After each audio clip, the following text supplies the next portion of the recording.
부산일보 기사고, 아파트 재건축 안전진단 기준 대폭 완화된다라는 기사가 있었죠. 이거는 지금 12월 8일자 기사였거든요. 오늘이 12월 14일이니까 조금 지난 기사인데 알고는 계셔야 됩니다. 자, 재건축, 제가 이거 처음 드리는 말씀 아닙니다. 이거는 몇 번 말씀드렸어요. 그죠? 그래서 간단하게 짚고 넘어가겠습니다. 현행 구조 안전성 50% 보고 있는 거를 30% 보겠다. 주거환경 현재 15% 보고 있는 거를 30% 보겠다. 설비 노후도 현재 25% 보고 있는 거를 30% 보겠다. 그래서 구조 안전성 비중을 대폭 낮췄기 때문에 앞으로는 재건축 안전진단 통과하기가 매우 쉬워진다. 그리고 2차 정밀 안전 진단이라고 불리는 그 적정성 검토, 요거는 지자체에 위임을 한다. 그러면 어느 지자체가 재건축 진행하는 주민들에게 너희들 안 되겠어. 적정성 검토 받아. 2차 정밀 안전 진단 받아. 이렇게 이야기할 수 있는 지자체장이 누가 있겠습니까? 사실상 그거는 적정성 검토, 즉 2차 정밀 안전 진단 이제는 폐기다라고 보시면 됩니다. 그래서 웬만하면 이제는 재건축을 진행할 수 있다. 이렇게 보시면 됩니다. 요게 지금 요 기사의 내용을 제가 간단하게 말씀드린 겁니다.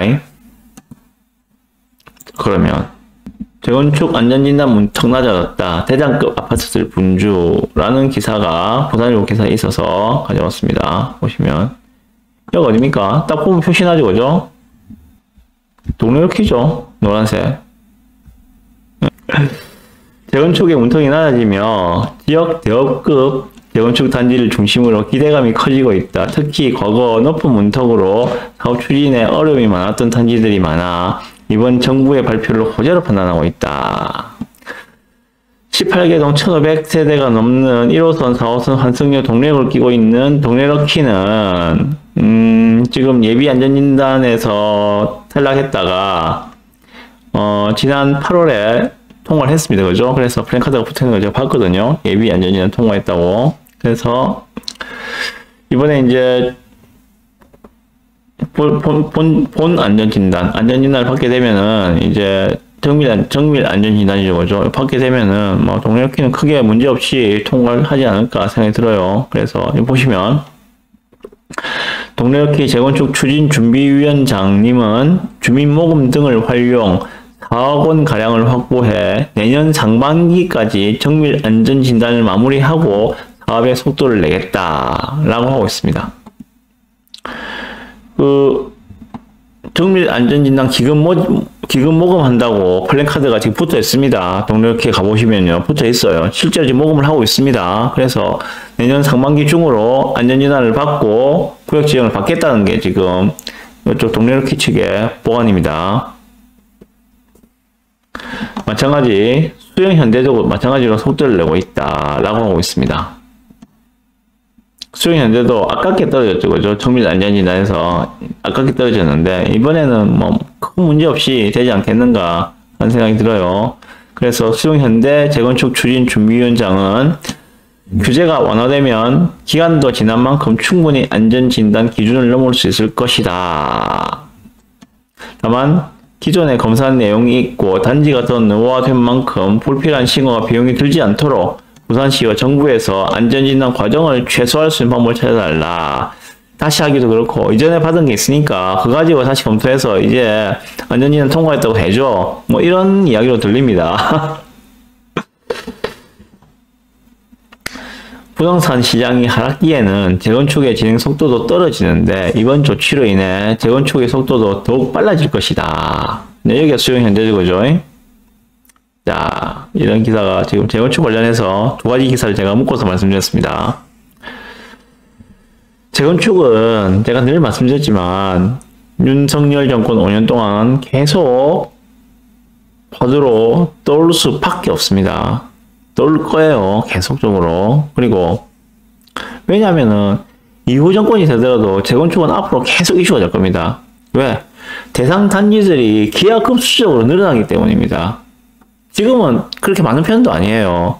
실질적으로 가장 많이 아파트를 지은 90년대 중반 이후에 앞으로 가면 갈수록 재건축 대상 단지들은 정말 기하급수로 늘어날 겁니다. 이제 시작이거든요.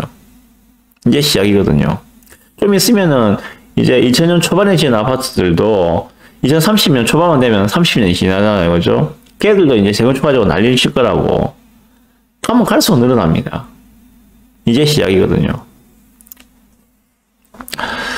그래서 이렇게 이제 재건축 안전진단까지도 이제 완화를 해줬기 때문에 초기 재건축 추진하는 단지들이 이제 늘어날 겁니다. 급증할 거예요. 부산에서도 초기 재건축 단지들 중심으로 분위기 전환을 아마 시도하지 않겠는가 하는 생각이 듭니다. 그래 충분히 될 가능성이 있어요. 내년도 하반기 지나가면서부터는 예를 들어서 동네로키가 이제 뭐 안전진단을 통과했다. 그리고 정비구역으로 지정되었다. 라고 된다면은 분위기가 충분히 반전될 수가 있습니다. 지금 동네로키도 많이 떨어졌죠? 많이 떨어졌습니다. 자, 그러면 이렇게 이제 뭐 동네로키나 수영현대 같은 대장급들이 먼저 움직이면은 어떻게 되겠습니까? 그럼 그 다음 준대장급들이 움직이게 되겠지. 제가 대장급 단지들하고 준대장급들하고 다 분류해서 말씀드렸죠. 그죠? 6개, 6개 말씀드렸는데, 대장급들이 먼저 움직이 나가면은, 그 다음 준대장급들이 움직이 나갈 겁니다. 그런 부분을 대장급들이 먼저 움직였으면은, 그걸 따라가서 추격 매수하지 마시고, 준대장급들을 노려보시라고요. 자, 그렇게 대장급과 준대장급들이 가고 나면은, 이제 나머지 애들도 움직일 가능성이 있어요. 대표적인 경우가 예를 들면 그런 거죠. 자, 럭키가 먼저 분위기 반전시키면서 나간다고 봅시다. 자, 그러면은 그 인근에 있는 준대장급인 동네 한양 가만히 있지 않겠죠. 따라가는 가능성이 큽니다. 그렇게 된다면은 이제 예를 들어서 30년이 간 넘어가고 있는 어디야?